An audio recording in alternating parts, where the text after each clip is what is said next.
welcome to another episode of the Who Dat Jedi podcast, quarantine edition, coming to you from all points in New Orleans. We got Uptown covered, we've got Metairie covered, and we've got Gentilly covered. So, I mean, Fredo, do you ever tell anybody that you're actually from Metairie, or do you just do you just tell people New Orleans? I mean, it depends. If you're from here, you can tell people that because it means a lot. There's a lot of value in telling people which part of town you grew up with because that'll connect them as to who you might know, what school you may have gone to school in, friends you might be sharing. It's interesting. You'll know if you know where somebody's from in the city, you can start saying, "Oh, you might know so and so," and boom, it kickstarts the whole conversation. I just like it. I'm Mhm. sorry, I just liked it because my sister, when she lived here, she lived in Metairie, and we'd be at like family events. She's like, "Where are you living, Wendy?" And she's like, "I'm in Metairie." Where? Oh, New Orleans. Oh no, see, that's the problem. The moment you leave the greater New Orleans area, it just becomes New Orleans to anybody who's not from here. So it doesn't matter. It's like if you live in Venice or if you live on Huntington Beach or if you live in El Segundo, well, maybe not El Segundo, but if you just tell people you're from LA, or you might not differentiate between which borough you might be on unless it's something like Brooklyn. If you're from New York, just tell people from New York because most outsiders are not going to know the difference. By the way, I think we should get a Patreon going so we can fund a trip to LA to go to the Scum and Villainy Cantina. But I got free airline miles. We can make the trip. Yeah, we'll wait for this whole virus thing to go away. So how's everybody doing? Everybody staying healthy, doing well, staying sane? Yeah, we're doing okay. I wanted to say something about that though, like the whole "nolier than thou" thing. Like people use that against people. It was like if somebody's like from, like especially if they're from across the lake.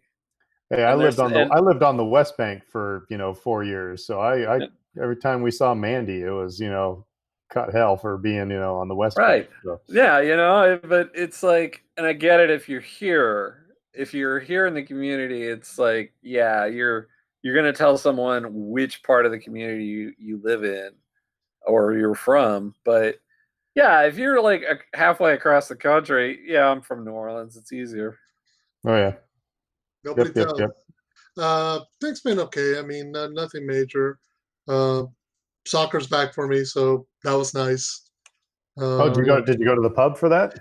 No, I didn't go. I heard that they had a good crowd, and Sean, the owner of Finn McCool's, has been trying to keep it on the straight and narrow, minding all the rules that the state and the city have for phase 2 reopening. So there's some people who do know, some of my fellow support guys and gals who went there yesterday, but I was like, nope, I'm working, so I may try to go over the weekend, maybe not. I'm still kind of leery because you got to sit with a mask, and I don't know about you, but I'm not slipping a beer, through the mask. No, so you'd have to wear a mask that whole time, because when we went to the Carrie Irish pub this weekend, and of course it's the Carrie. It's a great pub. There's never a gazillion people in there. So we were able to sit far away from everybody, and you just had to have a mask on when you went up to the bar to order, and then you could take the mask off. So, I mean. Well, it's interesting. If you're leaving your mask on, then taking it off to take a drink, then putting it back on, then taking it off to take a drink, then putting it back, that's defeating the purpose of the mask. Mm-hmm. So. No, and I think they wanted to have a way to kind of show that they're doing the right thing. And oh, sure. But like, for example, like you don't get up to go to the bar. The bartenders will come around. Nobody can be standing at the bar. Everybody's going to be seated at a table. There's only so many seats. So there's still going to be some rules and regulations that not quite give you the feel of being back there. So I don't know. You want to support, but at the same time, you also like, but I'm not getting the same kind of warm and fuzzies I used to get. So you guys know the Carrie Irish pub? Yes. Yeah. Yes, all right. So I'm going to say it had the best graffiti ever. They painted the men's room. So like the Yoda limerick and the argument about the There was an argument about somebody misspelled a word, and then somebody corrected them. It was the best graffiti. Yeah, they painted over all of it. But Oh, I have been told though that the women's room was not painted. My source tells me, and the moose is still on the ceiling there. So apparently, in that bathroom in the women's room, somebody like graffitied a moose portrait on the ceiling. by the way, if you want me to, I still got a picture saved of the limerick, which goes, "Roses are red, Yoda is green. You need two hands for my lightsaber, if you know what I mean." So there you go. So it's So you've got it for for life, posterity. All yeah, right. posteriority, yes. So Dave, did the bouncy house get up? Yeah. We had our bounce house little get together. Had a couple of people over and tried to socially distance as best we could, but all these kids were just crawling all over each other in a bounce house.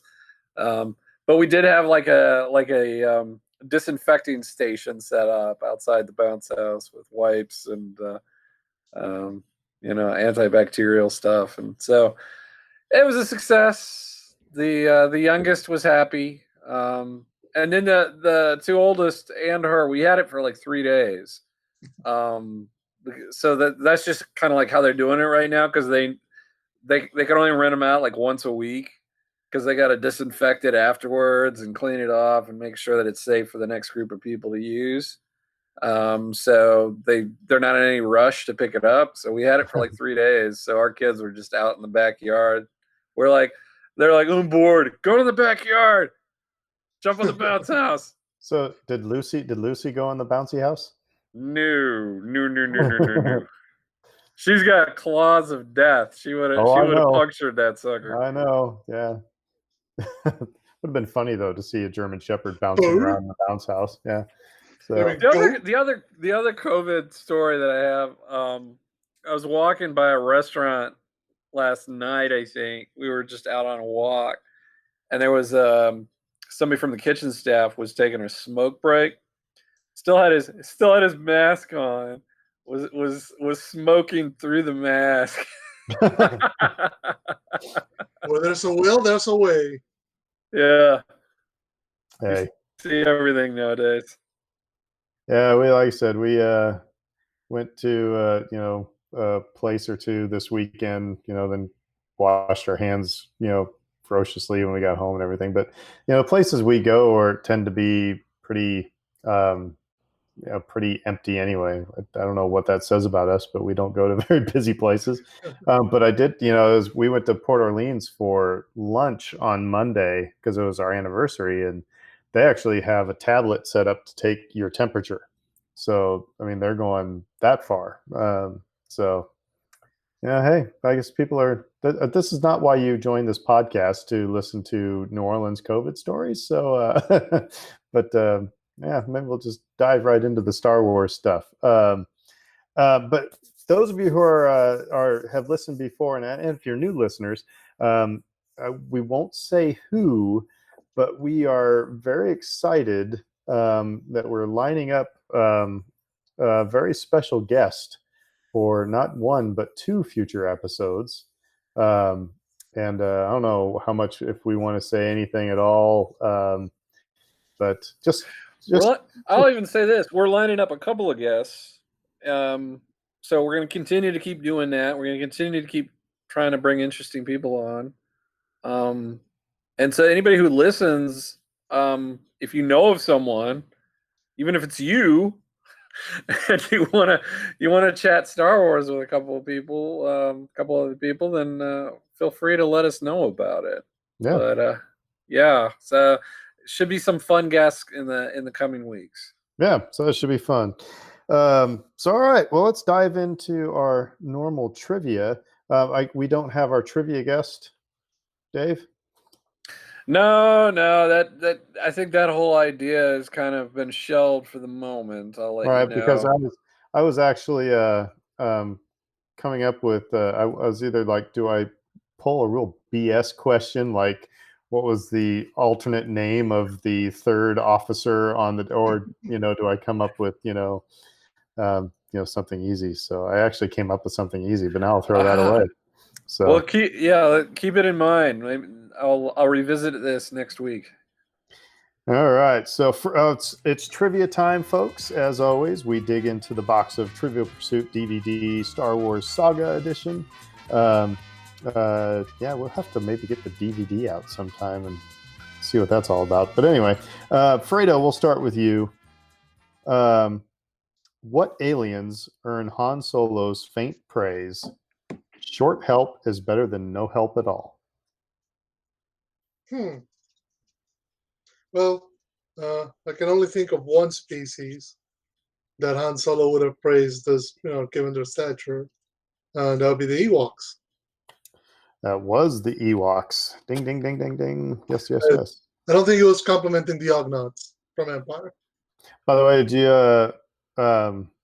okay, so first of all, in this, let me ask you, since you just mentioned Ugnaughts, in the certain point of view, the Empire Strikes Back thing we talked about last week, and we'll talk about a little bit more tonight. Do you think that Queel from The Mandalorian, Nick Nolte, if his character will be in a story in this book? Maybe. And we'll leave it at that. I'd say no. I don't know. They were so animalistic in Empire Strikes Back. They were so different from Queel, and so I think they're going to want to keep him kind of distanced from that bunch if they can. That's my prediction. I think it would be smart marketing to put something in there, maybe as even just like it's not his story, but he's part of the story. But anyway, so we shall find out. All right. And by the way, did you all see the picture of Warwick Davis wearing the skeleton of the Ewok mask before all the fur gets put on it? It looked like Ewoks eyes wide shut or something like that. It was kind of spooky. All right. So, all right, Dave, how many seats occupy the Falcon's cockpit? Oh, wow. Well, I've been in a version of the Falcon that has 6 seats. But I'm trying to think if you ever see 6 people in the movie version, and I don't think that you ever do, but that doesn't mean they're not there. I go with 6.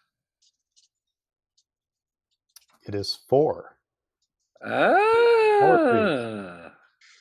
Yeah, that was a little Galaxy's Edge curveball thrown in there. So. Yeah. Because I'm trying to remember, because I've seen more than 4 people in the cockpit, but they're usually standing behind the second row of seats. Right. Yeah. All right. So I have to read this question for myself because I just read it going, man, I don't want to answer that question, but now I'm stuck because that would be cheating. What Trade Federation vehicle carries and deploys a cohort of 112 battle droids? So it's the big brown thing that they all come out and on a big conveyor type thing. And I'm guessing here, I think it's like the MTE or something like that. I'm close. It's the multi-troop transport. MTT. That's MTT. So anyway, yeah.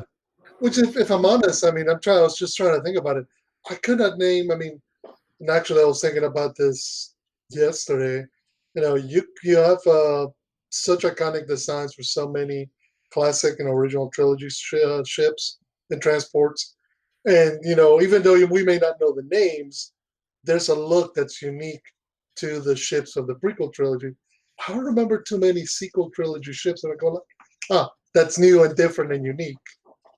You know what also bugged me about the sequel trilogy were the guns, the weapons. They looked like straight off the toy aisle. I don't know why. It was just started from The Force Awakens with the rifle that Poe had, bothered me. The gun that Han gave Rey bothered me. The gun that Finn takes from the Millennium Falcon, or the Han gives him from the Millennium Falcon, that bothered me too. It's like all of them. They just didn't. I don't know, and I think it's because, and we're going to talk about Disney Gallery here in a little bit, but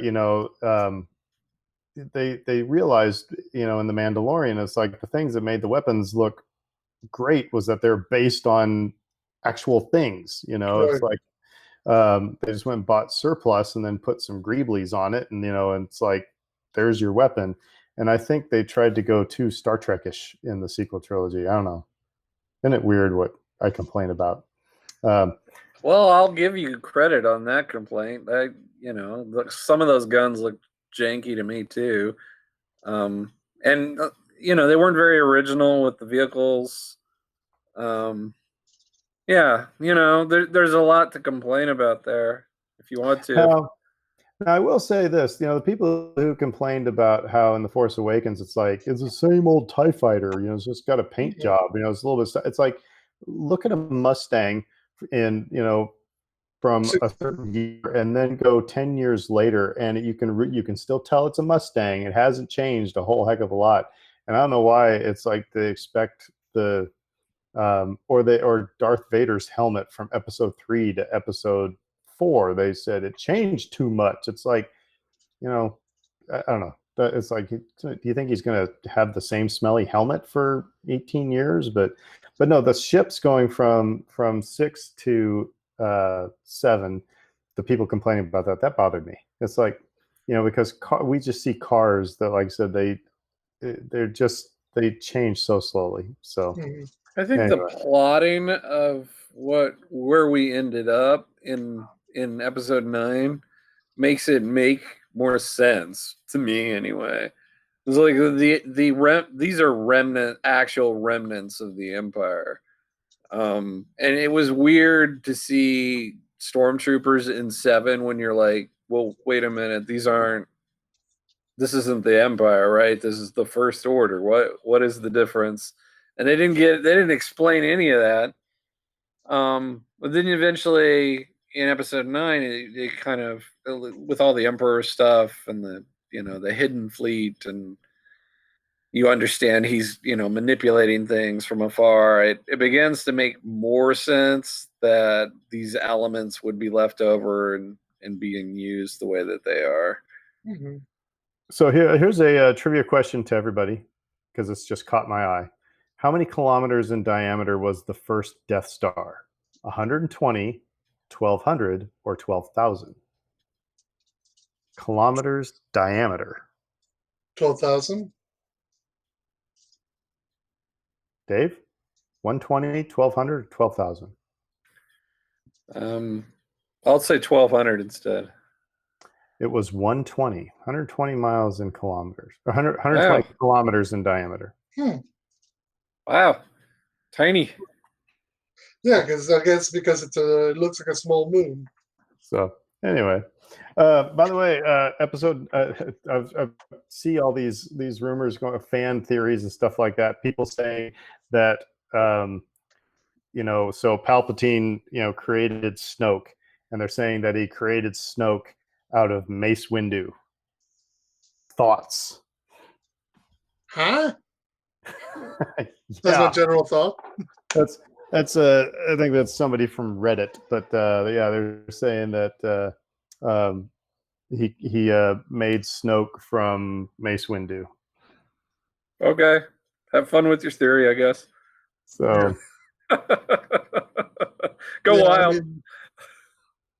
I mean, I'm trying to say. So, in other words, according to his theory or this hypothesis, if we're using the scientific term right,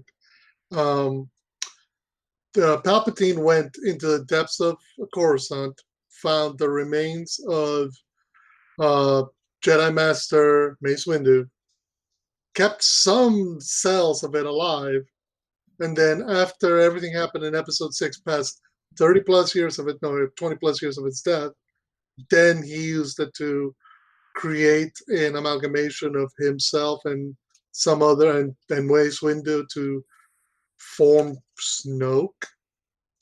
Yeah, that's it. Okay, yeah, yeah. As Dave said, good luck with that. So no, I read part of it, and then I was like, all right, I'm putting this away.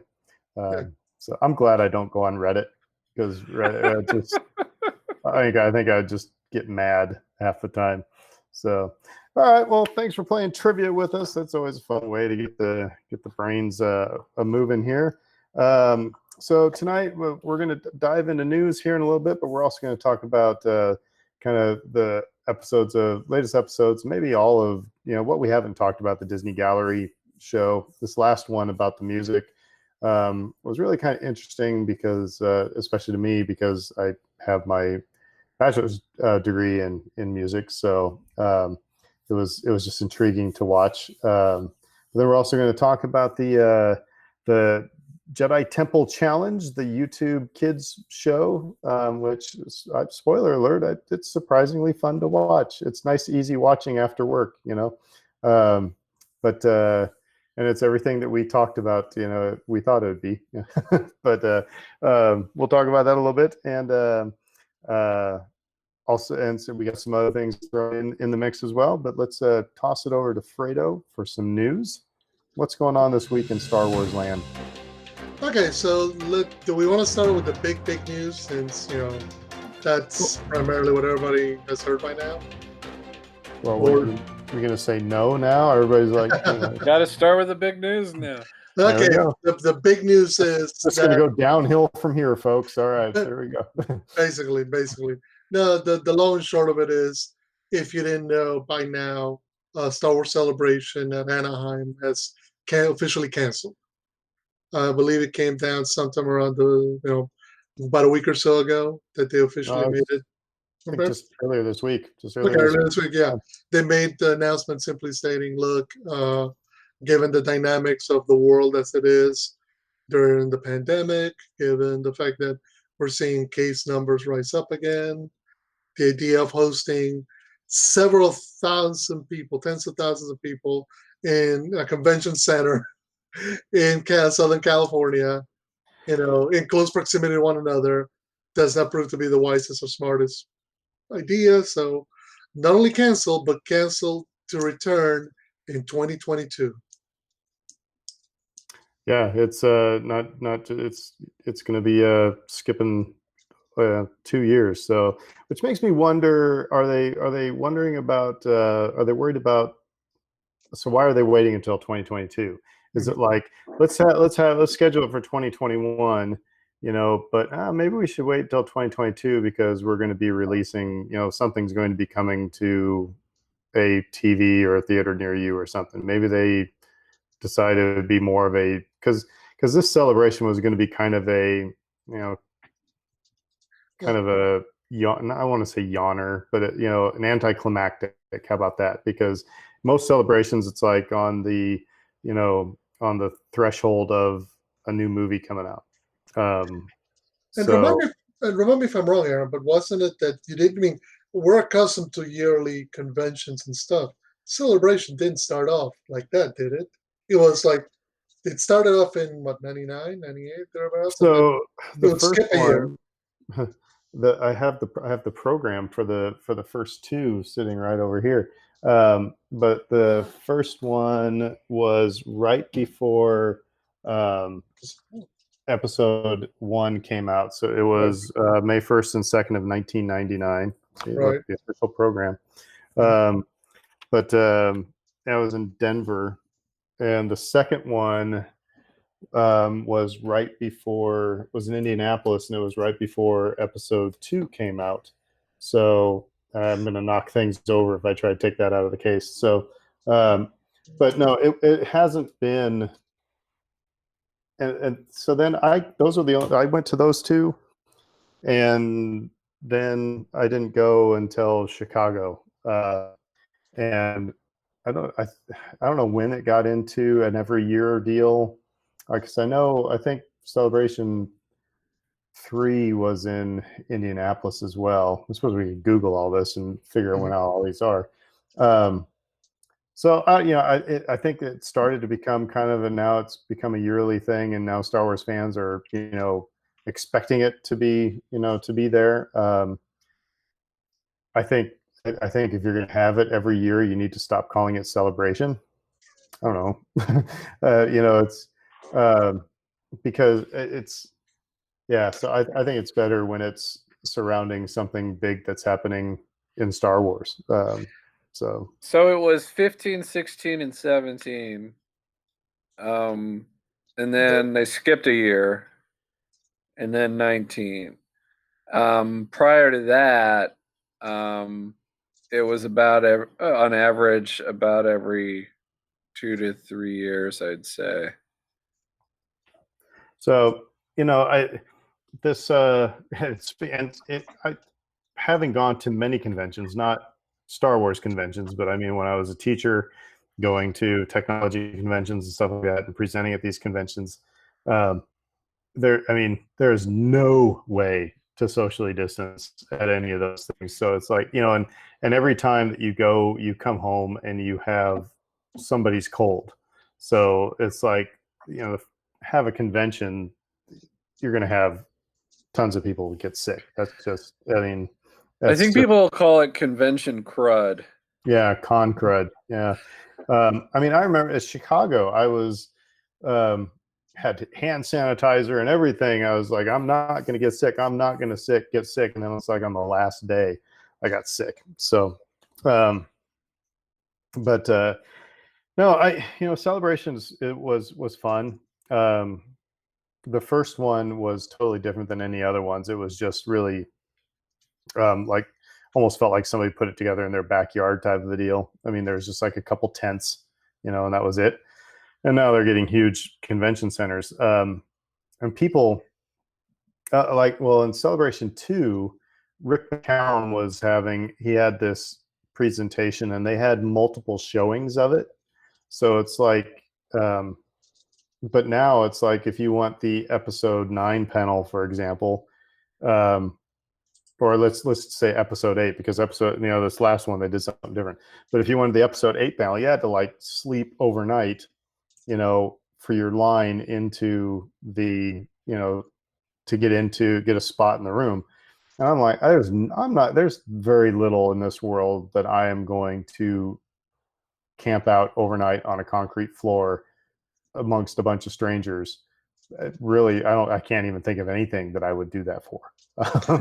So, particularly now when everything's connected online, you can watch that same presentation that the people in the room see on YouTube.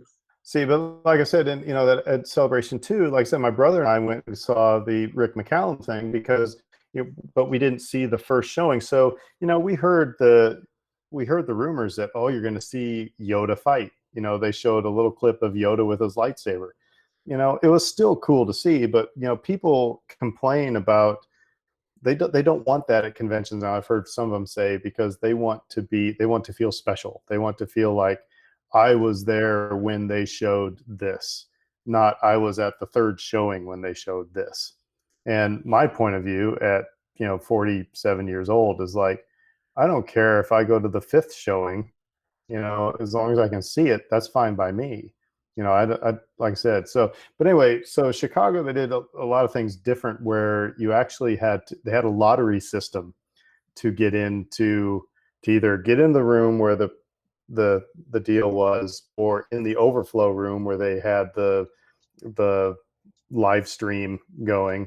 And so some people are complaining about that because, they didn't get it. They didn't get the one they wanted, stuff like that. I don't know.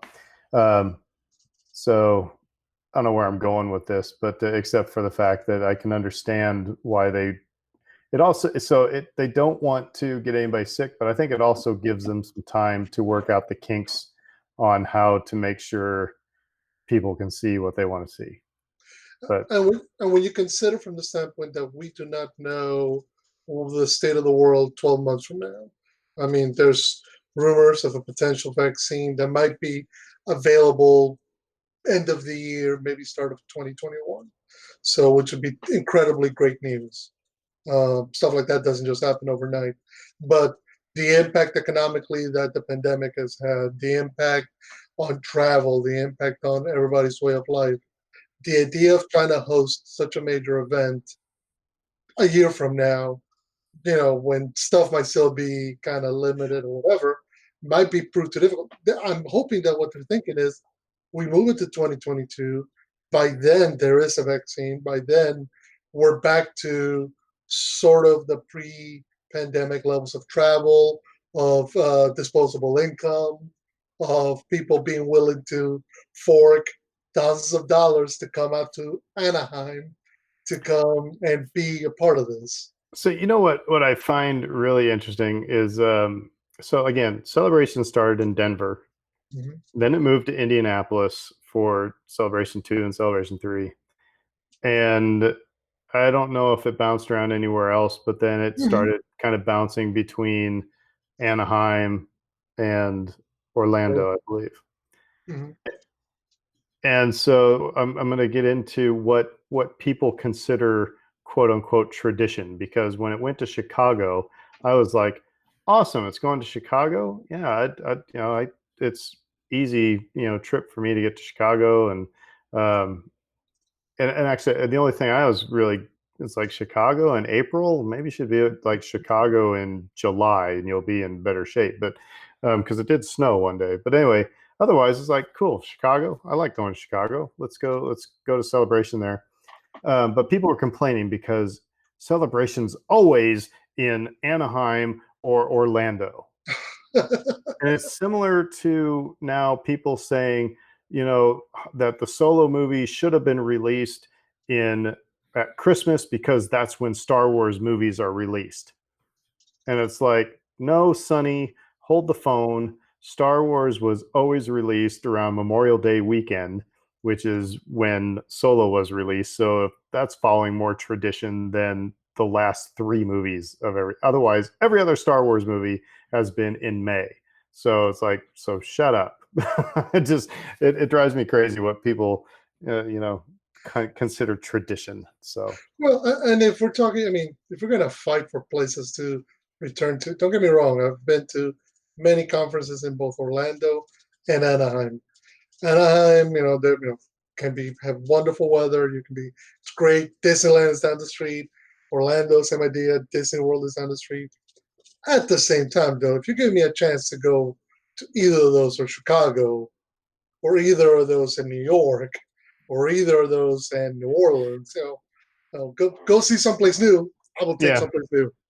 Yeah, and but getting back to my experience, I can really only talk about the most recent one in Chicago. It was I guess I will talk about Celebration 2 was when they had the 501st doing quote unquote security. They were the door security and just kind of crowd control, and that's when I first learned about where I could get stormtrooper armor.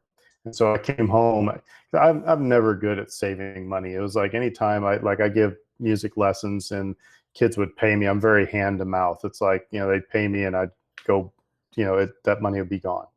Well, anyway, so I put all my money away to go to Celebration 2, and I came home and my wife and I were walking the dogs, and I said, I was really impressed that I actually saved money. I think I'm going to save my money and get stormtrooper armor. And she said, well, it's your money. And then she quickly went, but you could do it. I was like, nope, too late, stormtrooper armor. But so that was kind of cool. And it was really cool because my brother met me in Indianapolis for that one. So, the guy who took me to my first one in Lincoln, Nebraska, in a library. So then Chicago rolls around and it was cool. I mean, I got into the room for the Phantom Menace panel. I got in the overflow one for the Mandalorian.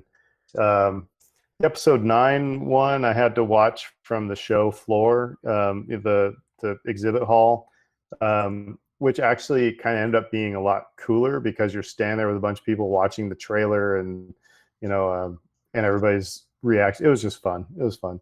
But God, the exhibit hall is like shoulder to shoulder, and I learned the lesson that if you see something, it's like, I want to buy that, but I think I'll get it later. Don't do that because you won't find your way back to the place. You don't know where it is. But I mean, there's fan groups all over. I saw, friends from Nebraska that I was in the 501st with.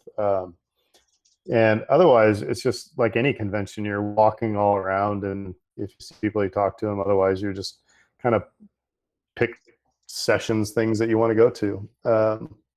So I think next time it'd be kind of fun to go with a group of friends, rather than just kind of by myself, because I'm not, I was just kind of the loner walking around. But well, it was fun. But the problem is that you might not get into those big panels that you want to get into, and if there's a panel you're willing to stand in line for, because that's the other thing.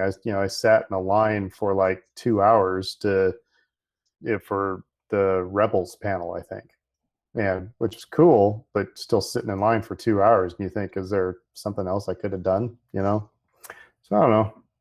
I don't know if that's kind of my ramblings on Celebration. It's way cool to I got to meet Steve Sansweet, who's the Star Wars collector, emeritus. Yeah, but and also, I don't know if you remember I've seen the show Toy Hunter. I think so. I remember it. His guy first name is Jordan. I met him, got my picture taken with him. Another YouTube channel, Blind Wave. I met all those guys on the showroom floor. So people are very, very cool. I mean, there's a bunch of Star Wars fans, so people are really, really cool. And I was gonna say, like, it sounds a little bit to me like Galaxy's Edge, in that, yeah, you have the major attractions that you're like, should I sit here and wait for 2 hours to do this thing? And then you have all the little moments that just sort of spontaneously happen around you. Right place, right time. If you're in the right place, you're going to see, some kind of duel breakout. People in incredible costumes having a moment, a hilarious joke that you would kind of have to be there to understand. Those kinds of sort of little magical moments, I would I have think to would say be the highlight. First of all, the cosplaying is always awesome. It's always spot on. But my favorite moment was every night at the end of this, take the bus back up Michigan Avenue to my hotel, and here are all these people just wanting to go home from work, and all these nerds just pile onto a bus, carrying lightsabers and dressed as stormtroopers, and just watching all the native Chicago people just kind of looking like, what the heck is this? Now, if it was New Orleans, it would be a totally different reaction, but the Chicago people are just like going, you saw them just kind of go, ugh. And so that was always fun. That was the highlight, yeah, when got on the bus. So Worlds collide. Worlds collide. a lot of people are going to miss it this year, but I'll just echo what you guys have said. It just sounds like the smartest thing to do. And to your point, Aaron, they don't have a big budget movie hitting the theaters this year. They're not going to have that for a couple of years, so they can really kind of afford to push this off a couple of years if they want to. And it sounds like they're doing that. It's the more conservative approach, but it might well be warranted. Yeah, it makes sense. I mean, look, right now we're all counting on a movie coming out in Christmas 2022 that hopefully will still happen. We don't, again, all of this is up in the air. We're going to get into news regarding the Obi-Wan series and how that's in production. But that idea of, traveling around the globe to find Skellig Michael or filming in Norway, yeah, that's not happening anytime soon. So we might still get to 2022 and they'll be like, okay, we're going to get a movie Memorial Day 2023. Right. Well, we know. And we'll still have a celebration, but, it may be. No, Star Wars is always at Christmas. You're right though. They got a tight window at this Right. point, because you need a year's worth of post production, basically, Right. on a movie of that size. So But I'm sorry. I mean, it's kind of like when people say they're hustling to when they were moving around release dates and stuff like that, and you said you got a tight window. Really, the only thing anybody has to do in this world is pay taxes and die.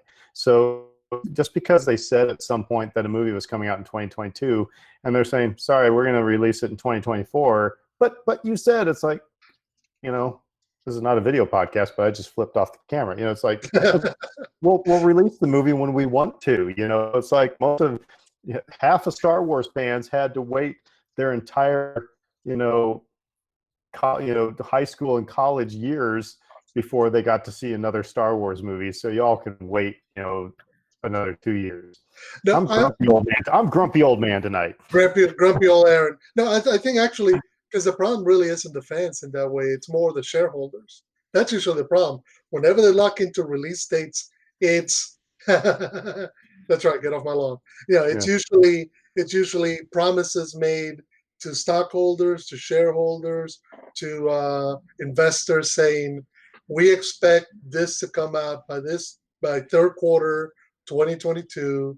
So because you need to show a steady rate of growth and return for these investors. Okay, so it's interesting that you said that, because I've been watching some short little Eagles documentaries on YouTube. Not Eagles as in the bird, but Eagles the band. Oh. And there's a great long documentary, The History of the Eagles. And Joe Walsh is quoted as saying that it got to the point where the record company was just saying, when can we have it? Meaning the new record, because it was going to be their whole corporate quarter. And he said, they didn't care if it was good. They just wanted to release the Eagles record because they knew they were going to make a buttload of money. And the Eagles, they just burned out. I said, we can't do it because we're just going to put out crap. And that's why, kind of fizzled. So that's why I understand your point about shareholders and stuff like that. But, go back to 1976 when their, shareholders or at least the corporate people were saying we shouldn't release this movie. And, Alan Ladd was saying, no, you got to release this movie. It's going to be awesome. There's got to be somebody that can stand up to those shareholders saying is it better to release an awesome Star Wars movie and make even more money, or release a, kind of mediocre, Thor Ragnarok Star Wars movie? Seeing if Dave's paying attention, and make a little bit of money. So so I get it, but I don't know. We're all very old generation, all three of us, and like you said, we were used to waiting for our Star Wars. That wait between Return of the Jedi and Phantom Menace was a long one. We had no expectation that there was going to be a Phantom Menace. It was Star Wars was done. So now I think there's an expectation from people. All right, this Star Wars movie's done. What's next? I think, like in this case, like Fredo's right. The reason there would be pressure would be from the studio and the shareholders and the president and all these suits, and I agree. I think it's wrong. And I think that's why Rise of Skywalker turned out the way that it did. And I'm not going to bash that movie on here. But it came off as rushed. And it may or may not have been, but I think that it was. And that's not good. And I come from my own personal life. Again, when I was a band director, it was like, for some reason I had I had these expectations in my brain that we were going to play these 4 songs at the concert in this month coming up. The concert was scheduled so that we couldn't move, but these 4 songs are the one we're going to play. And even if one of those 4 songs was barely passable, I felt like it was hard for me to say, no, we're just going to play 3. I'm not going to put it on the program because it sounds like crap. I finally got to that point where it's like, you know what, guys, you can't play the 4th one for crap, so we're just going to do 3 of them. Sorry, that's just the way it is. But there was that, so Lucasfilm said these movies are coming out on these dates. Yeah, you got to be flexible on those deadlines. Otherwise, you're just going to get crap product. So, Well, and that's just it. And David's right. I mean, look, when they announced the sequel trilogy, they said the first one's coming out 2015, 2015. The second one's coming out 2017. Third one's coming out 2019. And that's grand and that's awesome because you can give people a target. And to be fair, Hollywood has moved that way. But part of the dynamic is you have to be able to adjust to the realities of your situation. What that means, like, hey, we have a global pandemic. We can't go out and scout, and we can't get an orchestra to get us do music, and we can't get sets built. So, that's gonna push your production back. It should, put it that way. It's a lot easier to do stuff like The Mandalorian, which was already in the can, and now you're just asking people to work from home, than it is do the movie from home. So what I'd like to see, so getting back to Star Wars Celebration, then we can move on to the rest of the news. Mm-hmm. I wish Star Wars Celebration was handled like Wizard World, where it's kind of that touring con, so it's not like, so you can go to Wizard World New York if you want to, or you go to Wizard World New Orleans, or you can go to Wizard World Chicago. And I think you would reach more people, because how many people can, it might be more feasible for somebody in Nebraska to drive to Chicago rather than hop a plane to California or Florida. I think you would have, and you could still have similar, maybe you're not going to have the huge episode 9 panel, but you can still have, the smaller panels. You can still have, all the autograph stuff, which that's the great thing about Celebration. You can still have the exhibit floors and all the other, and maybe some of those quote unquote lesser sessions, because everybody goes for the high profile ones, but like our guest, our NASA guest that, she'd given a couple sessions at Star Wars Celebration. Probably not a lot of people, maybe more people would go to a session like that if they had more opportunities, or they didn't have to fight for the big, whole thing. So that's what I'd like to see Star Wars Celebration do. And why can't Lucasfilm just pick a couple different pieces and put on the same show? Yeah, because they do every so often they do one in London, or they do one in Germany, or they do one in Japan. But I think that they've only done once in Japan. I think they've only done twice in London. So, in a way, we get lucky. All the other fans that complain saying that Orlando or Anaheim, and you're like, wait a minute, there's Star Wars fans in India who haven't gotten a celebration. There's Star Wars fans in Spain who haven't gotten a celebration. There's Star Wars fans in Hong Kong, in Japan, in China who we'd love to go to a celebration and not have to spend, a year's fortune in order to make this happen. So sometimes we forget how lucky we get. So anyway, moving right along. Ewan McGregor did an interview with Ace Universe where they were discussing a number of topics. They discussed the Obi-Wan Kenobi series, which is hopefully, he says, going to be filming early next year. He says his quote was, "There's a lot of thinking and preparation to be done for the new series." Apparently, they're planning on using the volume, I believe they call it stagecraft, the volume set from The Mandalorian, which it's funny because he says, here's a quote that says, "They employed that incredible screen. I don't even begin to know how it works, but it's pretty amazing. You're on set, if you're in a snowscape or something, well, you look around and you see that. It makes you feel like you're in the place. And it's going to feel realer for the actors. And I think we'll be using some of that technology on our show," which, end quote there. But no, just regarding Ewan McGregor, I mean, he did a lot of the blue and green screen work for the prequel trilogy, and he was not a fan of it towards the end because it was so prevalent everywhere. I saw a quote from, maybe it was that article, maybe it was a different interview that he gave, or somebody was saying that he said he's looking more forward to playing Obi-Wan now than he was in the prequels. And That's kind of cool. That's kind of cool. I mean, that he's Yeah, decided to bring back this character. age gives perspective. I mean, we're all three old guys or getting there. So, we the way we approach. I mean, if imagine if you get a chance to redo some work you did 20 years ago, you get an opportunity to bring all that experience, all that know-how, and all that uh, thought, that process that you put into it now back again. And I think it's going to be an interesting show.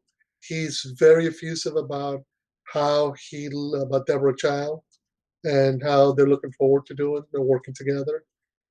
So, but obviously, I mean, like I said, one of the dynamics in place was uh, they're going to have to use more of the volume because they're not going to be able to do the traditional scout for a scene, travel out there. Like, you're not going to travel to Tunisia uh, to redo Tatooine because you can't. I mean, right now you could if you wanted to. And even if you could, the budget for a TV show is not the same as the budget for episode one. Yeah. I'm glad you brought up Deborah Chow too, because we talked about her on a recent episode and how she just seemed to be most of the new directors. She seemed to be most into it and most understanding of what it was and how best to utilize it, and just enthusiastic as anything about this technology, and so it really makes sense within that context that she would be tabbed for this other series. She's kind of the protege of the volume at this point. And if that works out for her as well, then she'll be in demand at that point because other studios are going to want to utilize that technology.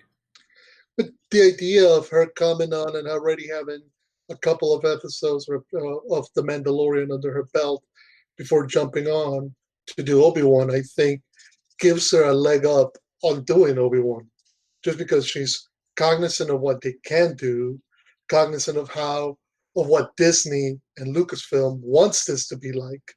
Because even though as a director you're still a creative force, you're still also, got to be mindful of the dollars and cents, the time you're burning on set and everything.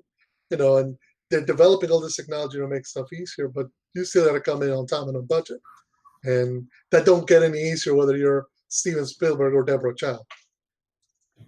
I still want to know at least a little. I would just like a little abstract of what this series is going to be about. You don't have to give me major plot points. All it has to be is like 2-3 sentences. I don't know. Well, it's interesting that you mentioned that Ewan McGregor mentioned a snowscape, because I'm like, there's no snow in Tatooine. Where are you at? Hoth. Mm. I Because mean, maybe there's only one snow planet, and that's Hoth. Well, I guess there's that planet from Solo. Anyway. no, but Ilum. Ilum. So yeah, I would just, like I said, I would just like a little abstract. That's what I want. But anyway. Okay, so and then last bit of news before we move on. So we had discussed this last time that they had announced From a Certain Point of View, The Empire Strikes Back. So a sequel to the From a Certain Point of View anthology series. This one celebrating 40 years since the 40-year release of Empire, and it's going to have 40 stories by 40 authors. So StarWars.com revealed a good chunk of the names. I think 36 of the 40 names that are going to be working on there and feature. I can give you the whole list that we have, but I'm just going to skip around some. Go to StarWars.com and yeah, you can read them all there. But what I will read is because they do give you descriptions of some of the stories that are available. So they should do the Obi-Wan series. I'm sorry. Yeah. So, for example, like Austin Walker is going to be doing a story exploring the unlikely partnership between Dengar and IG-88 as they chase Han Solo. So what's really interesting is that part of Shadows of the Empire was IG-88 and Dengar, I believe. I might be wrong, so please send us a message on Twitter. But I think that they were kind of partnered up in in that comic or something. Go ahead. Let's see. Hank Green is going to be chronicling the life of a naturalist caring for tauntauns on the frozen world of Hoth. So somebody's going to be studying the tauntauns. It's Jane Goodall of the Star Wars universe. Maybe. Tracy Dion's going to delve into the dark heart of the Dagobah cave, where Luke confronts a terrifying vision. Martha Wells is going to reveal the world of the Ocknot clans who dwell in the depths of Cloud City. So maybe we do get to hear about Quill. Maybe. Marco Shiro is going to recount the Wampa's tragic tale of loss and survival. Titled "Ow, My Arm." Yeah. Sorry, that seems like somebody threw the short end of the stick. I don't know. It's like, and then Seth Dickinson's going to interrogate the cost of serving a ruthless empire aboard the bridge of a doomed Imperial starship. And then, of course, they're going to have stories by the likes of S.A. Chakraborty, Jason Fry, Daniel Jose Older, Lydia Kang, Amy Ratcliffe, Gary Whitta, Brittany Williams, Charles Yu, and many more. And what we were talking about before recording is that what's really cool is we got two of those authors living in the New Orleans metro area. So, who dat? Who dat? And then for those who didn't know, from a certain point of view, The Empire Strikes Back is already out for pre-order, and it'll be officially out on November 10th of this year. Like I said, I think what would be cool is because in the first book, you have the Obi-Wan talking to Yoda. I would like a continuation of that conversation, like as Luke's training has now started, maybe Yoda's talking to Obi-Wan saying, he's not as bad as I thought, or like that. Kind of fun. Anyway, I am about to check out that first book from the library, so it's been on my to-do list for some time now, and I'm going to finally be able to knock it out. Cool. I could loan you our copy if you wanted. But, all right. Well, so is that all of our news? That's all of our news, and I guess we can move on to discussing Disney Gallery.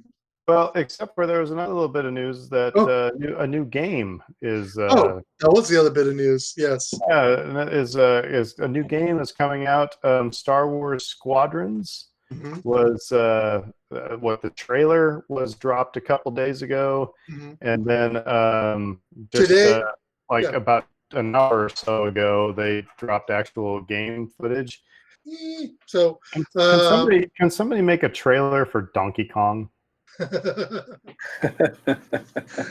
did love that they used that they remixed the music from the asteroid field chase. That's cool. That's a cool touch. So yeah, Star Wars Squadrons was announced. I want to say either Monday or Tuesday this week. Electronic Arts is doing their EA Play release press conference earlier today, so they officially dropped release date, price, details. The long and short of it is it comes out October 2nd.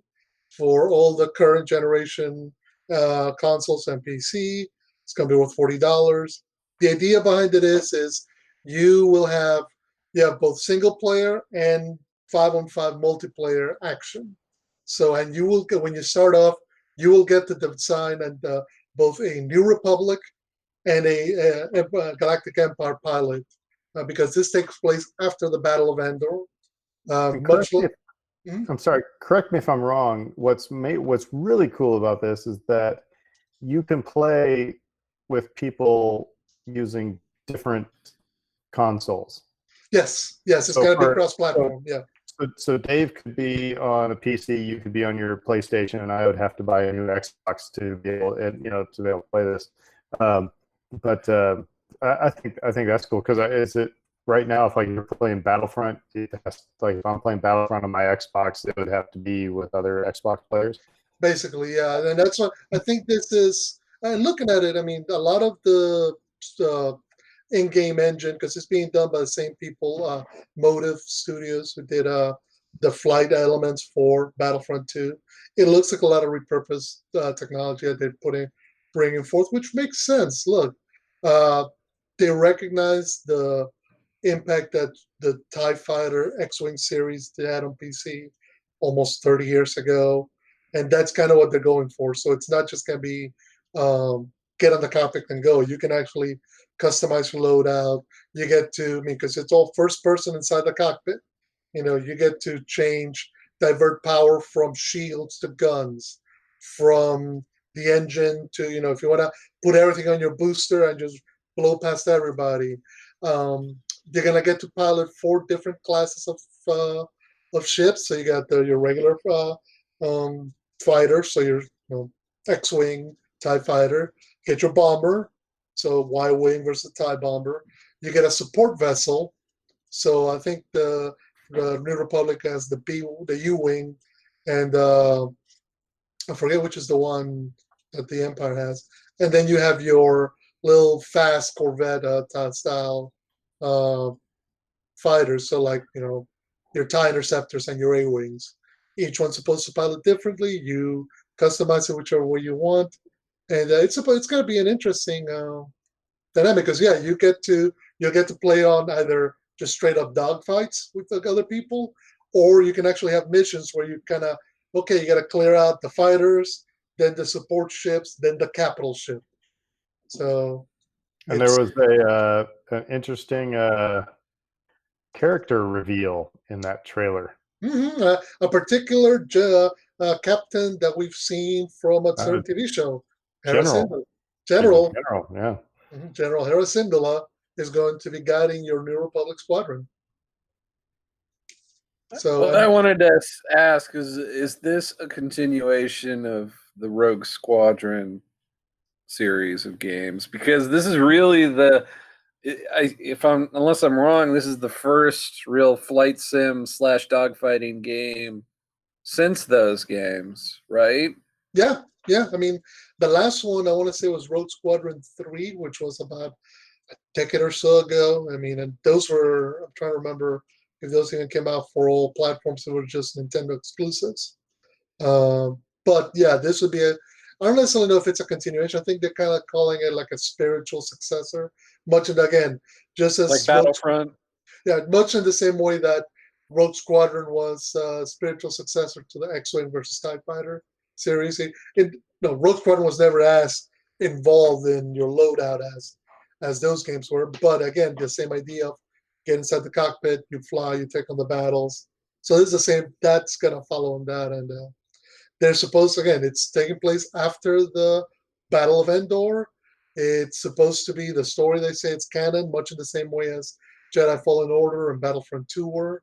So it's going to be interesting to see how people take on it. Because again, it's you can do it solo, or you can team up with 5 buddies, and you got to switch back and forth between New Republic, Empire, New Republic, Empire during this story. It might make me buy a new console. So PlayStation 5 drops in the Christmas, so if you got $500 or so laying about, you might want to save it for that. I was just going to say I was excited by what you said, that there were no loot boxes attached to this. Yeah, and EA was up front. What they were doing the interview, they were up front because all the big controversy that fell with Battlefront 2. They say there's going to be like 50 weapon mods. There's going to be all these ways to customize your pilot. So whether it's the species, the look, the whatever, the way you want to customize your X-Wing or your TIE Fighter. But it's all supposed to be earned through gameplay. You're not going to put your character out. You're not going to have to buy any weird coins to have to buy it out, which is good. Yeah, it looks cool. So I haven't watched the trailer for the gameplay. You watched it? Does it look cool? It looks fun. It looks, again, it's going to be interesting because, particularly if you remember Rogue Squadron puts you in a third person behind the ship camera. So you could see the ship as it twisted and turned. So like, say you're behind an X-Wing, you could see the X-Wing rolling one way, rolling the other. This is first person inside the cockpit. So your field of view is just whatever you would see inside the cockpit of an X-Wing, for example. And that's why if you get like a VR headset to do this, that would just be awesome. That might be what you need to splurge on. Yeah, that might be what you need to get, the VR headset, and just do VR, the X-Wing, and just freak the heck out of the dogs. Yeah. Put Luna in the cockpit of an X-wing. Hey, that's where Wookiees come from. So Luna could be, but no, yeah, it's so that idea of you could be in your VR headset, I could be on my PlayStation, Dave could be on PC, and you can cross-play one another and be part of the same missions, take on the same challenges.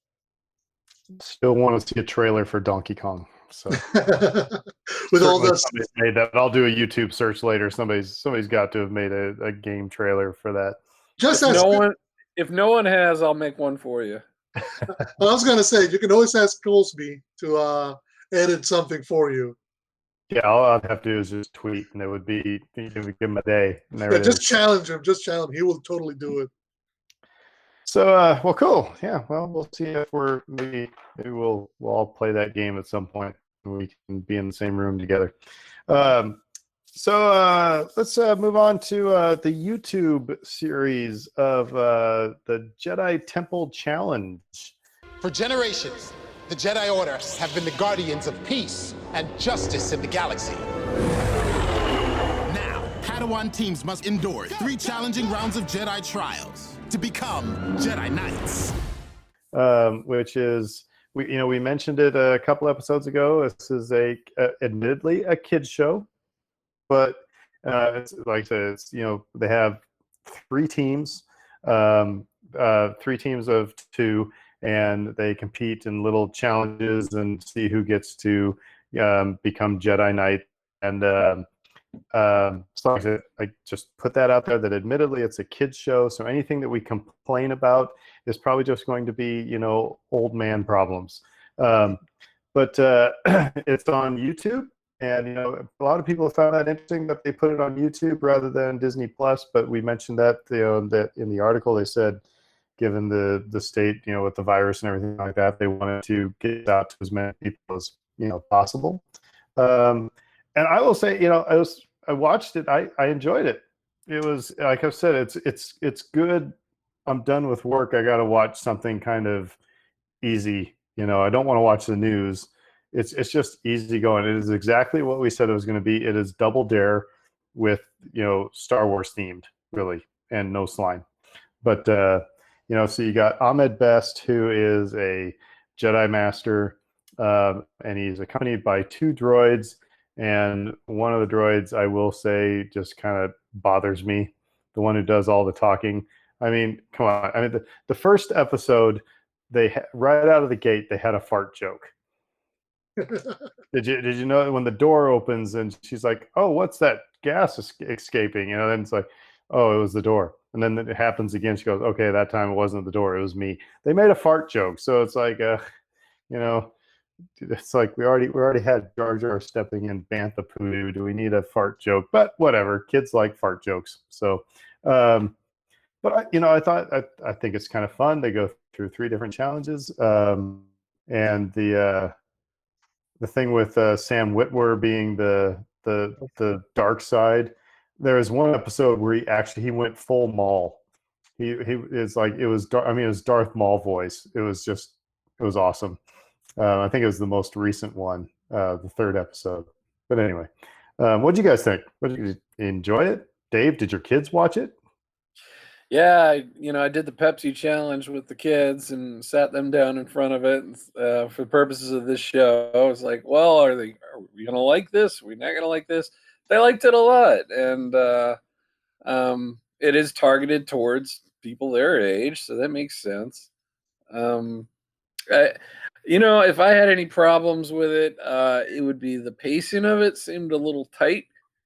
Does seem rushed, yeah. Yeah, like oh, you completed the challenge, like within like a half second of them putting a block onto a pedestal, and I'm like, wait, did they actually complete it? I'm not sure. And but you've got Ahmad Best narrating, and he's like, they've completed the challenge. Let's on to the next thing, So it's really tightly edited. It can be a little hard to follow because of that. If you're not paying attention. I was across the room doing the dishes, trying to watch at the same time. It was kind of hard to keep up. I wish that trivia had been like Star Wars trivia, like we play, because that would be more fun. But again, you're talking about kids, and it's probably a little bit better for them to be like, "What was the color pedestal that you just climbed?" You know. They're practicing for the SAE. Exactly.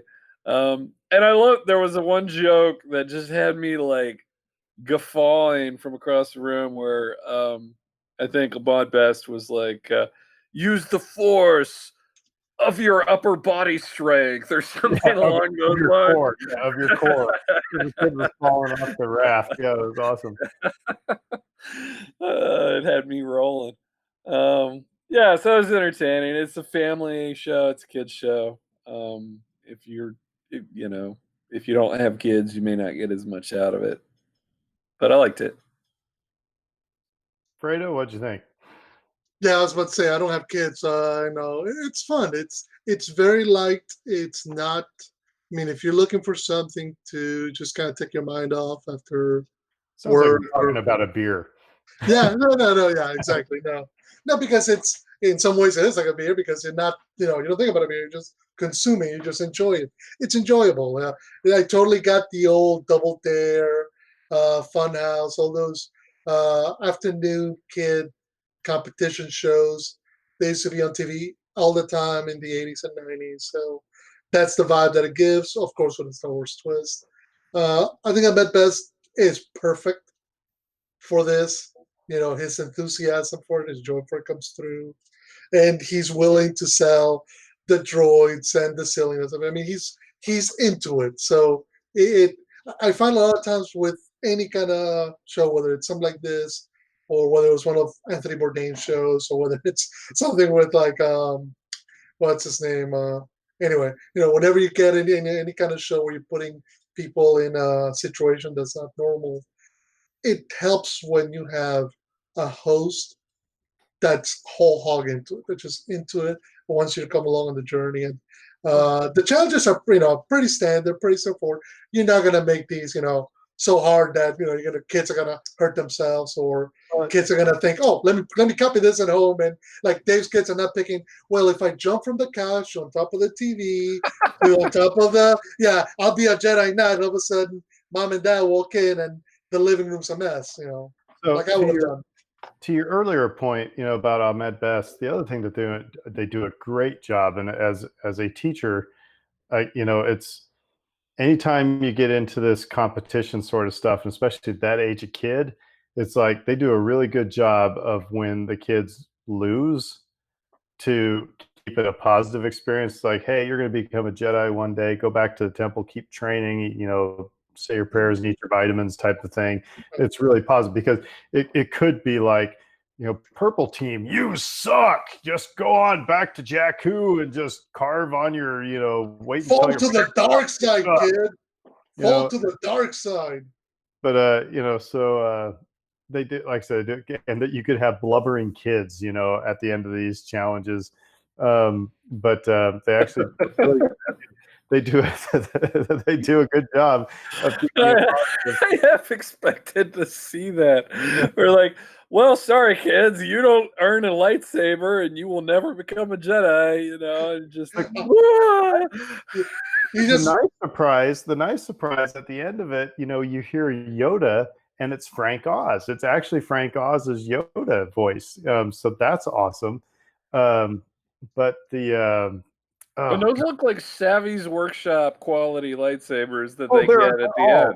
That's all. This is all merchandising. I mean, it's yogurt. Come on, those holocrons are exactly from Galaxy's Edge. The lightsabers are, it's all that. So it's like, hey, you failed the challenge. You can go to Galaxy's Edge and spend $300 and get all these things. Yeah. By the way, you saying that just reminded me that apparently they had interviewed Mel Brooks for regarding Spaceballs, because apparently he says I still get the most mail I get for any movie, Spaceballs. Still. Ludicrous speed. Sir, we've never gone that fast before. I don't know if the ship can take us. What's the matter, Colonel Sanders? Chicken? But he said the one caveat that George put in to give his blessing, he liked it, but he said, you can't sell any merchandise. That's Yeah. my gig. But yeah, so the other thing I wondered, a question I had there was, of the 3 episodes they've had so far, only one kid has turned to the dark side. And because it's like the second challenge was going a little bit too long, and I mean, it was a smart play. It's like, man, we're spending way too much time here. I gotta just hit the buzzer, and we'll just roll the dice with the next one. Hopefully, we'll get through. Makes me wonder if it's like, the producers went, "Hey, kid, come over here. We'll give you a lightsaber at the end of this if you do the dark side thing." Do the Or dark side. or did the kid just like, I don't know. I want to know, because all the kids are like sickeningly like, you got this, you can do it. Oh, we're all light side, yay! And it's like, I was glad that there was one kid going, God, you're taking too much time, dark side. It would not be realistic if every kid turned out to be a Jedi Knight. That's just not realistic. Every night, I don't. I have nephew. I have a nephew. I don't have kids. Dave can speak better to a kid's innate propensity to switch back and forth between light and dark way better than I could. So some days it may be light, some days it may be dark. The other thing that had me guffawing, Dave, was and like I said, the droid that really bothered me. But she was saying, it was like, I can't remember the kid's name, but like, Dave's doing a really good job hitting that side of that thing with his face. Kept swinging across and hitting the wall, and like, wow, Dave's doing a really good job at just hitting his face. It's like, so they're kind of making fun of the kids on the side, but I'm sure all that's done in post. So I was just thinking, there's no way my kids could ever be on this show because they would be swearing up a storm. My kids have the mouths of sailors, and it would just not work. My daughter, like, waiting for my son to complete one of the challenges, it would just be like, beep, beep, McClunky, beep, McClunky, McClunky. Dark side. But you'd be like Happy Gilmore, piece of monkey, beep. Exactly. But they would have fun doing it. Yeah, well, no, I mean, they took it very seriously when they did the Jedi Challenge at Disney World. So the first 2 episodes were the exact same challenges, and then we got to the third episode, and I was like, it's the same challenges again. But actually, it changed up in the third one, so I think we'll see different challenges and things like that.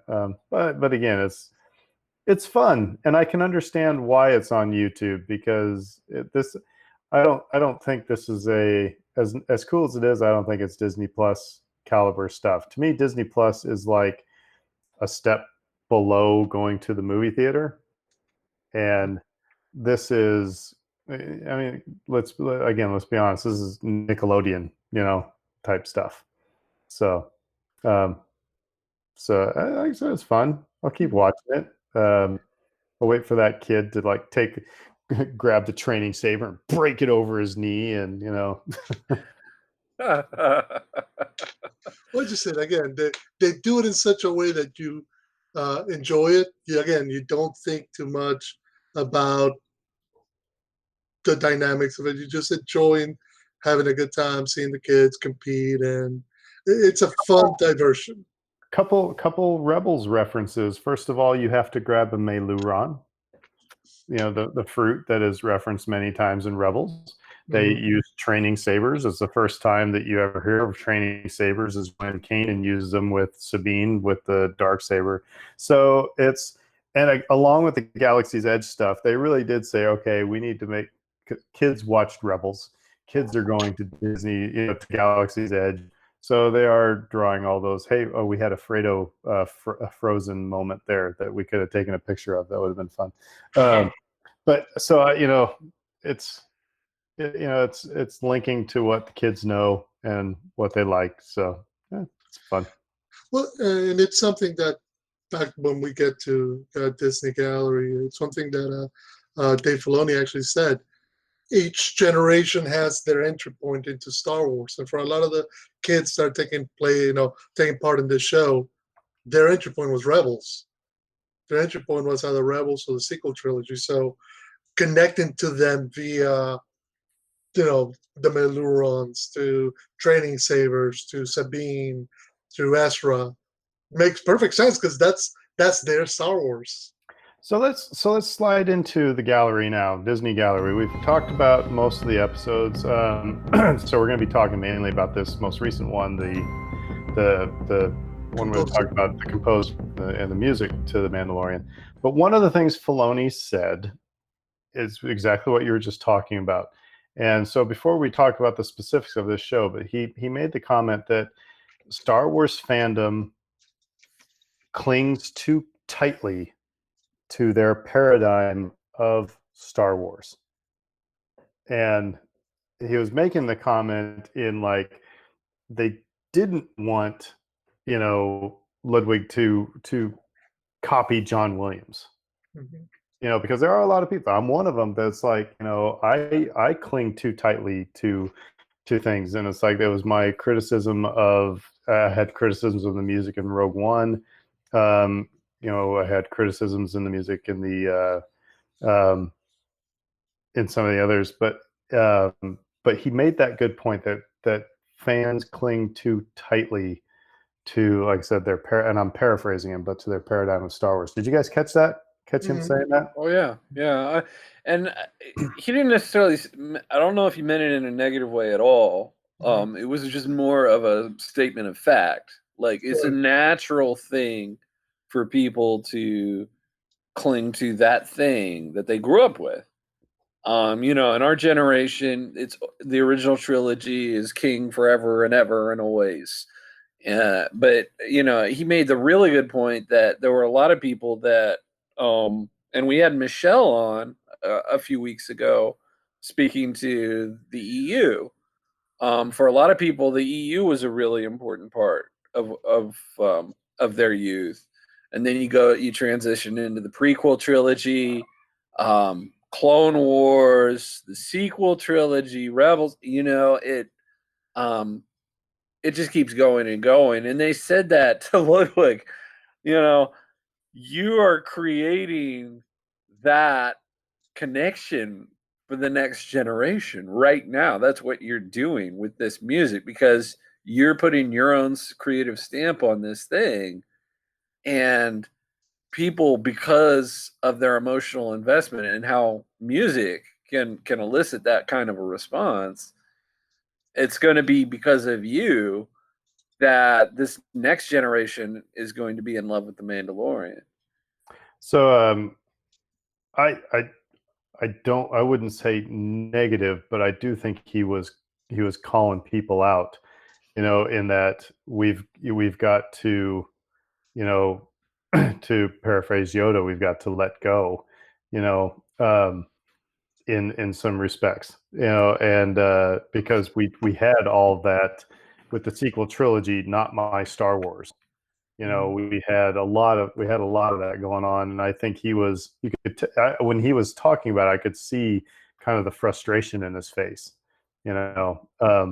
But that being said, so talking about the score was what this was called, and Ludwig Göransson. What's interesting is that he was college roommates with the director of Black Panther. I thought that was kind of interesting. This dude, like I said, I got my undergrad in music. This guy looked like every composition major that was in the music building. I mean, it's like even the professor, they all, composition majors were just, I mean, they're just a different batch, and they all composed like their professor too. So they all wrote some really weird junk too, because we would get, as as music majors, they'd be look for people to come play the parts, of the stuff they composed. So it was fun to do that stuff. But yeah, but so I found this episode really interesting, and watching his process. I do have it solidified some things with me. There's really only one true theme that was used in The Mandalorian. Well, maybe two. You have the thing that you mess around on the recorder. That first thing you hear, the Mandalorian come in, and then you just kind of have the main theme. Bum bum bum bum bum bum bum bum bum bum bum.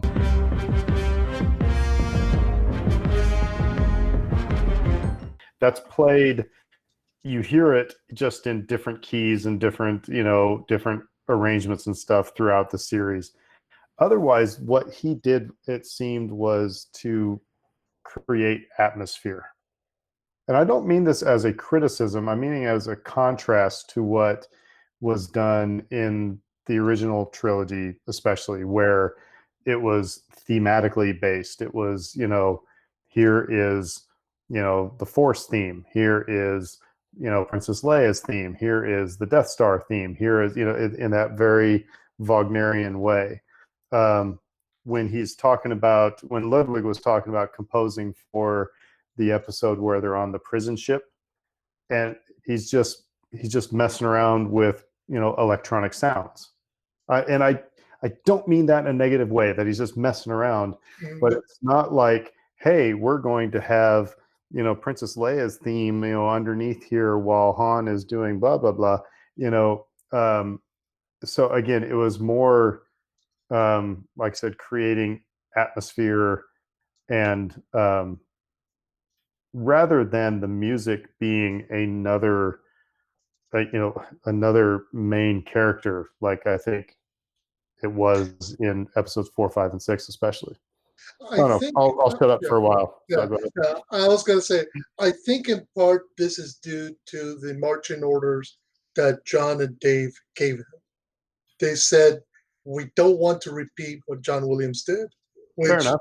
which is kind of difficult, because you're going, wait a minute, there's one musical language for Star Wars. It's the one John Williams created. You're telling me to go against that. But also because they recognize we were never going to see the Mandalorian's face. So they were trusting that the music being in the background would almost act like the subconscious representation of the Mandalorian's mood in his setting. So you're right, it's a lot of atmosphere, but it's atmosphere done as a representation of how he's feeling. What I really liked was, and it's another big difference between the movies, is because a symphonic sound would not work for the Mandalorian. With the spaghetti western, type of thing. You need those organic sounds, the organic sound of a guitar, not an electric guitar, but an acoustic guitar, of a wooden recorder, of a piano. You need those organic sounds for what we were seeing on the screen. So it wouldn't have worked. And that's why actually my least favorite moments in The Mandalorian musically were when you had the big symphonic sounds, because they just felt so out of place. It didn't feel like John Williams to me. It felt like Ennio Morricone. Like, have you ever heard Morricone scores for like the Man with No Name trilogy, The Good, the Bad, the Ugly, Once Upon a Time in the West, where it's taking a harmonica and just stretching out dissonant notes to create a sound, and that becomes a theme.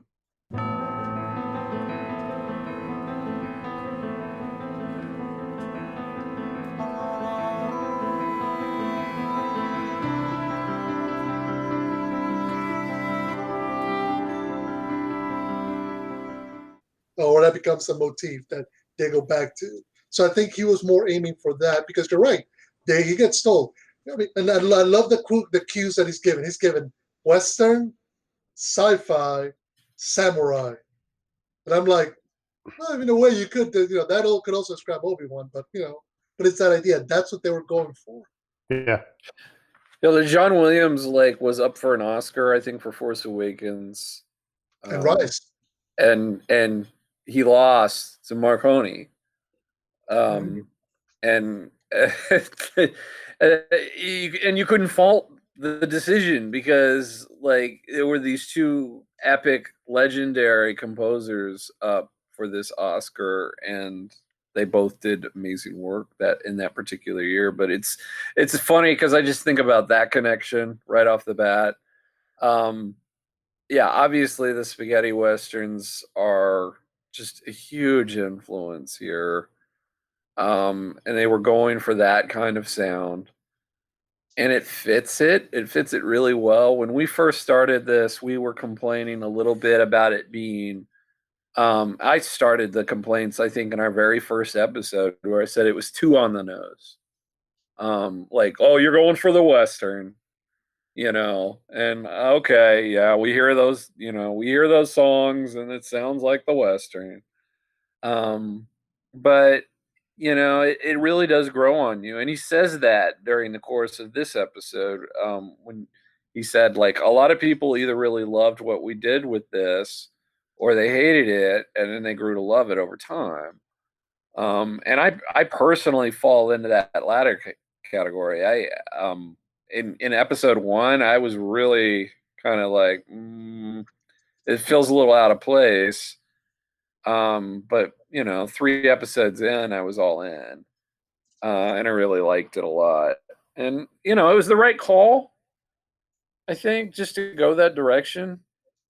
You can't just ape John Williams and make it happen. Like nobody else is John Williams. And so anybody that tries to sound like John Williams No, is going to fail trying. no, don't misinterpret what I'm saying. Is that it's not saying I want it to sound like John Williams and using John Williams themes. It's the compositional style of that, of that romantic Wagnerian operatic style, which I think has become synonymous with Star Wars, Right. where people have themes. I don't mind if there are new themes. I it's my criticism of a lot of movies nowadays where it seems like music is all right. We need some really tense feeling music here, so they pull a track off the wall and they put it in, and or it's almost garage band like. It's like I can just grab my loops and like I said, create and I get what Fredo was saying, where and what they were saying on the show. It's like you can't see his face, so maybe that is the conscious decision to why it is more creating well a little bit more background, or not as it's more of I can't remember what the phrase I was used earlier, but so maybe that's why they did that. But I think I really like. I'm not saying that it needs to sound like John Williams, but it's that compositional technique that, like I said, that made Star Wars stand out. And because again, we've talked about it. So if I was to sing for you, bum bum bum bum bum bum bum bum bum bum bum, what scene am I singing? Mhm. That's my point, is that Got about 70 scenes there. because he uses the recorder lick, that's all over the place.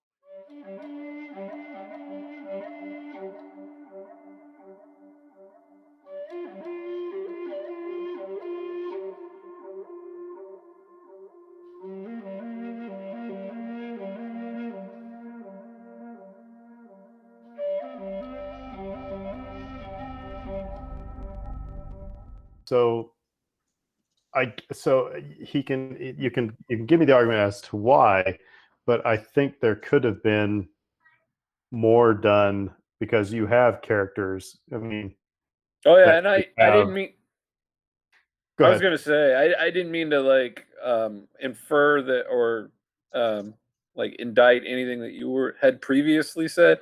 I just think like referring back to some conversations that we've had in the past where it's like John Williams is Star Wars, and I think a lot of people feel that way, and it's not going to be possible going forward, just in a practical sense. I mean, the man's retired at this point, so it's like, well, there need to be other options, and it could be somebody within that, more classic, like you said, Wagner, that styling, and that would, that may work for the films. but like this style, I thought ended up working very well for this show. But I wanted to say one thing, like what you're talking about. Have you guys seen the movie Forgetting Sarah Marshall? Hmm. Yes. I have not. Okay, so Homework. so the lead character in this movie, he's like a composer for television shows. Mhm. And so like that's his day job, and he's trying to like write a musical in his spare time and everything, but like that's the day job. And at some point somebody's like, you write this great music for this show, like they're trying to cheer him up, and he's like, I just write tones, that's all that I do. And it's just, because like those crime procedurals, if you can just picture it in your mind, don don don, and like, yeah, some of that television writing boils down to that, and it doesn't sound very complex or very memorable. But yeah, I mean, like in this case, I But love the main theme. I think it's fabulous, but you're right, it's basically one theme. So here's the interesting thing, however. Um, George Lucas wrote Star Wars with Wagner in mind. And he Mhm. went to John Williams. He said, I want a score that sounds like Wagner. He had the music going along in his head as he was writing this movie. And watching this episode of Gallery, yeah, they said, okay, Western, sci-fi, samurai, go have fun. And so what that's saying is that um, Favreau and Filoni didn't have as clear of a picture of what, and I don't know if they maybe are as musically, you know, astute as George Lucas was, because I mean, there's a difference between saying I want a score that's like Wagner to I want a score that sounds like The Good, the Bad, and the Ugly. You know what I mean? I mean, so I think I think that's kind of interesting that it's if you give a musician just like, hey, I'm gonna pay you all this money and just go ahead and do it. And yeah, they said if you weren't doing it the way we wanted it, we would have reeled you in. But my question was, would they really? I don't know what their musical background, what their musical tastes are.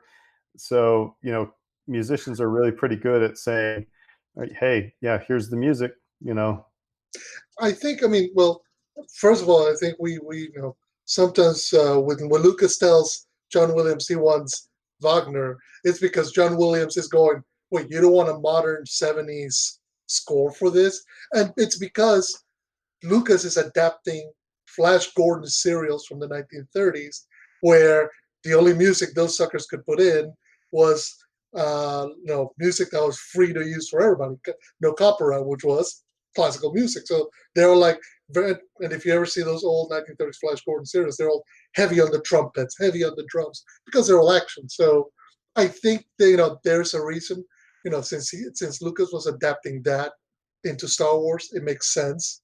I also think in part they were cognizant of not trying to make Star Wars for the small screen.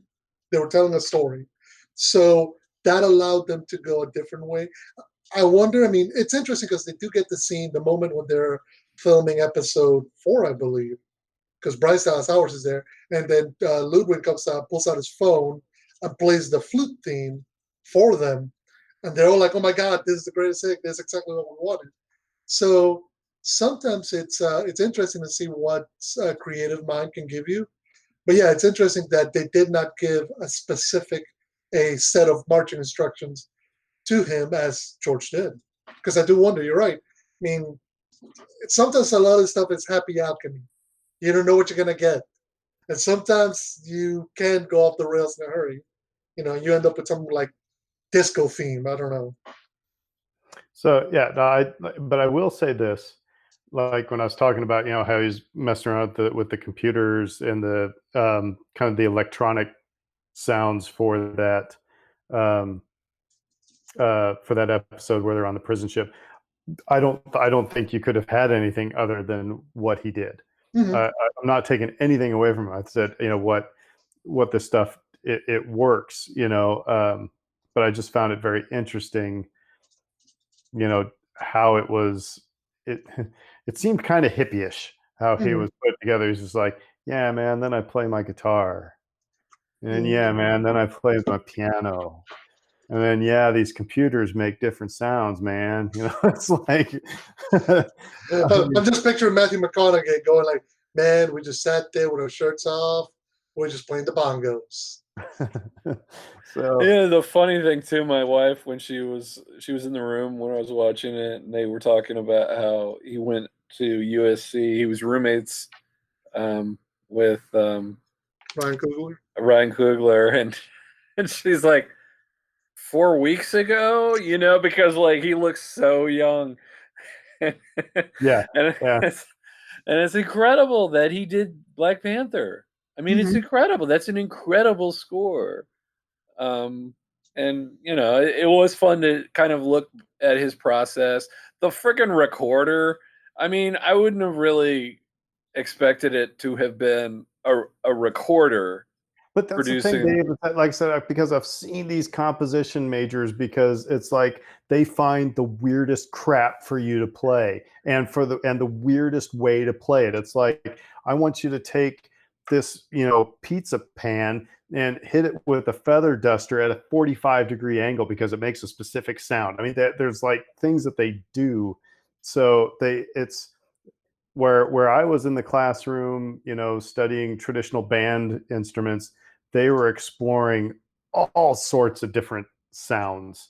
And so it was not surprising to me that he's like, yeah, I'm going to buy 5 recorders, from Timbuktu or whatever, where, it's like, so that was not surprising. I was laughing through all that because, I turned to Brittany and I said, God, this is like every composition major that I, knew in college. They're almost like Foley artists, the sound effects guys, like the Ben Burts of the world, who are out here like just trying to find the weirdest freaking sounds they can. Um, and it kind of makes sense for something that's supposed to be extraterrestrial, right? Well, also, I mean, it's also, as a composition major, they're again. So if you're in it, man, this is gonna people are gonna come after me on this one, but I'm a professional musician. I've played in, in bands and orchestras and everything. But really, when you are playing in a group and somebody puts down a piece of music in front of you that, so you're going to play, Beethoven. What you're doing at that point is really color by numbers. You're not creating art, really. You are recreating art. And that's not to diminish anything from orchestras, professional musicians, or anything like that, but that's kind of color by numbers. Now, the composition majors, the people who are composing the music, when they're finding, like you said, the Foley artists finding different ways to make sounds and different ways to manipulate this. Okay, yeah, that's the way you play a violin traditionally, but what if we play it with a fork instead of a bow? That type is because I want this type of sound.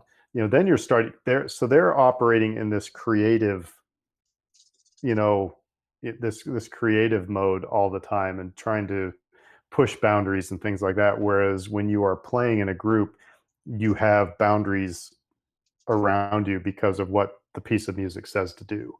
I know it's a long, drawn out thing. So again, I just found it really interesting to watch how he was allowed to be creative, and so while I don't know if that was because Favreau and Filoni didn't know any better to how to rein him in, or if it was, hey, we're just going to let you go, you know, I don't know. But it was just interesting to watch this process.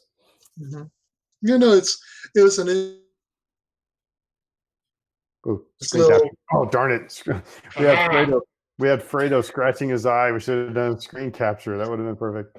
No, yeah, got to be quick on the draw. No, it's interesting, seeing him in his little room, his little den, where he's just like he's got all the instruments. He's got his little board with all the text sounds he can generate, and he's ordering instruments here, there, and everywhere.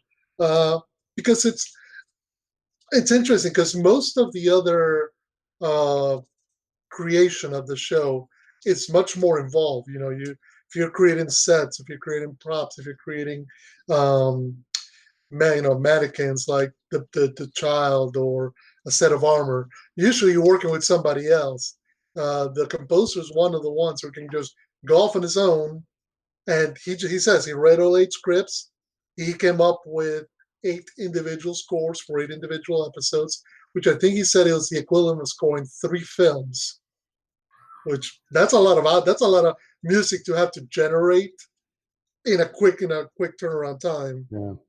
Whereas because usually with a movie you get anywhere from 4 months to 6 months depending on, and then had to go and call the musicians and score with the soundtrack. And so it's interesting seeing it because there's a point where he has to collaborate with others, but for the most part it's by himself. Well, and maybe that's maybe that's why he had to go down the path that he went, and it couldn't be a more elaborate theme based Wagnerian type approach, because that's a lot of music to crank out in a short amount of time. Because it's not like, I know The Mandalorian was in production for a year, but still, it's like you got a lot of stuff to put out, so you kind of got to maybe. Just look at it from the standpoint of he's doing the scoring right now for season 2 of Mandalorian. Plus, he's working on the new Christopher Nolan movie. Plus, at some point, Ryan Coogler is going to approach him and go, "Hey, we're gearing up to do Black Panther 2." So, applause to him, because that's a lot of creativity that's just got to come out, and it's got to be original every time. It's got to be unique every time. And sometimes it might just be easy to just start playing Mandy in the background just to throw people off. Yeah. So anyway, no, I thought it was a good episode. Like I said, I found what's the next one? Is it do we only have one more left? That's it. Tomorrow is the finale. It takes a look at the props and characters of this landmark series. Cool. So, and yeah, that'll be it for Disney Gallery, The Mandalorian. So, heard a little bit of before we sign off. There's kind of a little bit of rumor. Ahsoka Tano rumors came out for The Mandalorian, and so I guess one of the rumors heard was that she will be wielding a lightsaber. That it, don't know if it's blue. By the way, I was listening to Resistance broadcasts and they brought this up, so give them credit because they kind of had the report on here. But they're saying blue lightsaber. But let's put this together. If you got Ahsoka Tano with a lightsaber, and then you also have Esposito talking about how he broke so many dark sabers. Mm-hmm. Are we going to be seeing some lightsaber on dark saber fights in this season? What would be my expectation? I mean, maybe I shouldn't go that far with it. But yeah. Go ahead. No, go ahead. Oh, well, the Darksaber shows up, right? At the end of the first season, and immediately my thought goes to, well, who are you gonna fight with a freaking Darksaber? So then we've seen Jedi Mandalorian battles before, but like sword duels would seem to make the most sense. And then you have to think Jedi. And once Ahsoka got announced, I mean, not announced, but reported to be in this series, it would make sense that she would cross blades with him. So ever since she was reported to be in this show, I thought that would happen. I mean, it's interesting. I was thinking this was, Mandalorian season 1 was the first time we had a major production that did not feature a lightsaber at all. Okay, actually, no. Solo would have been the first one. Actually, no. Solo had a lightsaber because they had It Darth did. Maul. Darth Maul. So, Yeah. so Mandalorian season 1 was the first time we had a whole project that said Star Wars, on a screen that did not feature a lightsaber. And if you're going to introduce the dark saber and you figure Moff Gideon has some knowledge on how to use it, then he can't be taking on Din Djarin because he doesn't have a lightsaber. Well, Ahsoka does, and she knows how to use it. We've seen her in action. So it obviously makes sense that it would be her versus Gideon. It'll be interesting to see because the color change, because we've seen her have green lightsabers, blue lightsabers, and white lightsaber. And so we've always put some sort of value on the concept of the color of the blade for a Jedi. And we've established the idea that it juxtaposes where they're falling on, on their side of the force, so to speak. Yeah. So I wonder if being blue at this point just indicates that she's going, as she's maturing, she's falling more back into the teachings that she got. At the end of Clone Wars, did she leave her lightsabers? Mm-hmm.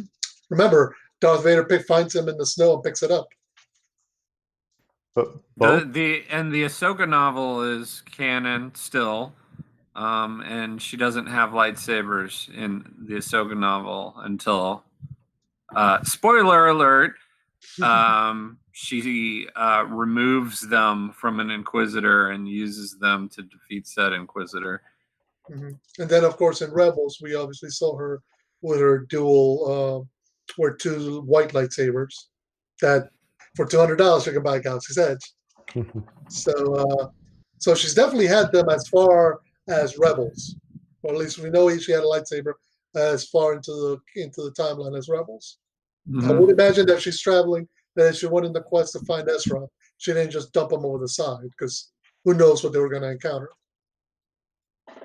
So anyway, just thought I'd throw that out there. But well, cool. All right. Well, hey, everybody, thank you for joining us for another episode of the Who Dat Jedi podcast. Remember that you can find us on Apple Podcasts, on Google Podcasts, on Podbean, Facebook, Twitter.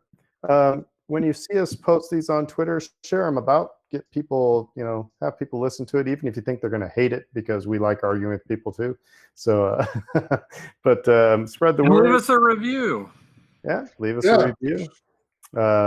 Like Dave said earlier, if you want to join the conversation sometime, just give us a shout. As long as you don't swear too much, we'll talk to anybody about Star Wars, really. So, but until then, we will, sign off by saying our typical "Who Dat?" Who Dat? And you guys all have a great week. Stay safe. McConkey.